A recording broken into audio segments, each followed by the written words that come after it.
China manja అమ్మినా కొన్నా arrest చేస్తాం. ఎవరికైనా గాయాలైతే పతంగి ఎగిరేసిన వాళ్ళే బాధ్యులు.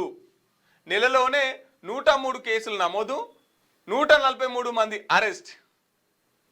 1,24,00,000 విలువైన చైనా మాంజా సీజ్ చేసినట్టు వెల్లడించారు.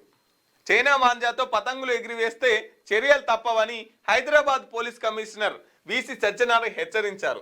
చైనా మాంజాతో ఎవరికైనా గాయాలైతే పతంగి ఎగిరవేసే వ్యక్తులదే బాధ్యులుగా చేసి కేసులు నమోదు చేస్తామన్నారు. చైనా మాంజా అమ్మకాలు జరుగుతున్న బహిరంగ మార్కెట్లు, ఈ కామర్స్ ప్లాట్ఫామ్లపై నిఘా పెట్టామని వెల్లడించారు.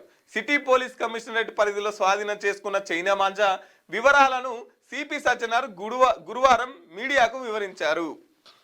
ఇక మీన చైనా మాంజా అమ్మినోళ్ళ మీద కాకుండా కొన్నల మీద కూడా కేసులు అవుతుంది. పుసుక్కున ఆ చైనా మాంజా ఎవరికన్నా తగిలింది అనుకో, దెబ్బలు తాకినాయి అనుకో, ఎవరి మీద కేసులు పెడతానంటే పతంగ ఎవరు ఎగిరేసిర్రో వాళ్ళ మీద కేసులు అవుతాయి అంట. కాబట్టి తస్మాత్ జాగ్రత్తగా ఉండురి. కొనకూర్రి, కేసులల్లి ఇరకకూర్రి, ఇంకోళ్ళని ఇబ్బందుల పాలు చేయకూర్రి, ఇంకోని ప్రాణాల వినికి దేకూర్రి.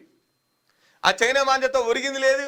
ఆడుకునే చేసే పతంగులతో మనం మా దారాలు మత్తుగా ఉన్నాయి, అవిటితో ఆడుకోరి, అవిటి వల్ల ఏ ప్రమాదం ఉండదు. ఈ మాంజాలతోని అటుపోయే పక్షులకు ప్రమాదమే, రోడ్డు పంట పోయే మనుషులకు ప్రమాదమే. అవి ఎక్కడ పడితే అక్కడ ఆ దారాలు తెంపేసి కిందేస్తే పక్షులు కాళ్ళకిరుకొని పక్షులకు ప్రమాదమే, నడుచుకుంటూ పోతున్న మనుషులకు ప్రమాదమే.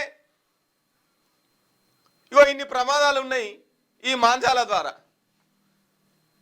కాబట్టి మీరు కొనుక్కొని చేసే పాడుకుంటే దాన్ని జాగ్రత్తగా ఆడుకొని మళ్ళీ ఇట్లా పెట్టుకోరు ఆ దారాల్ని కూడా.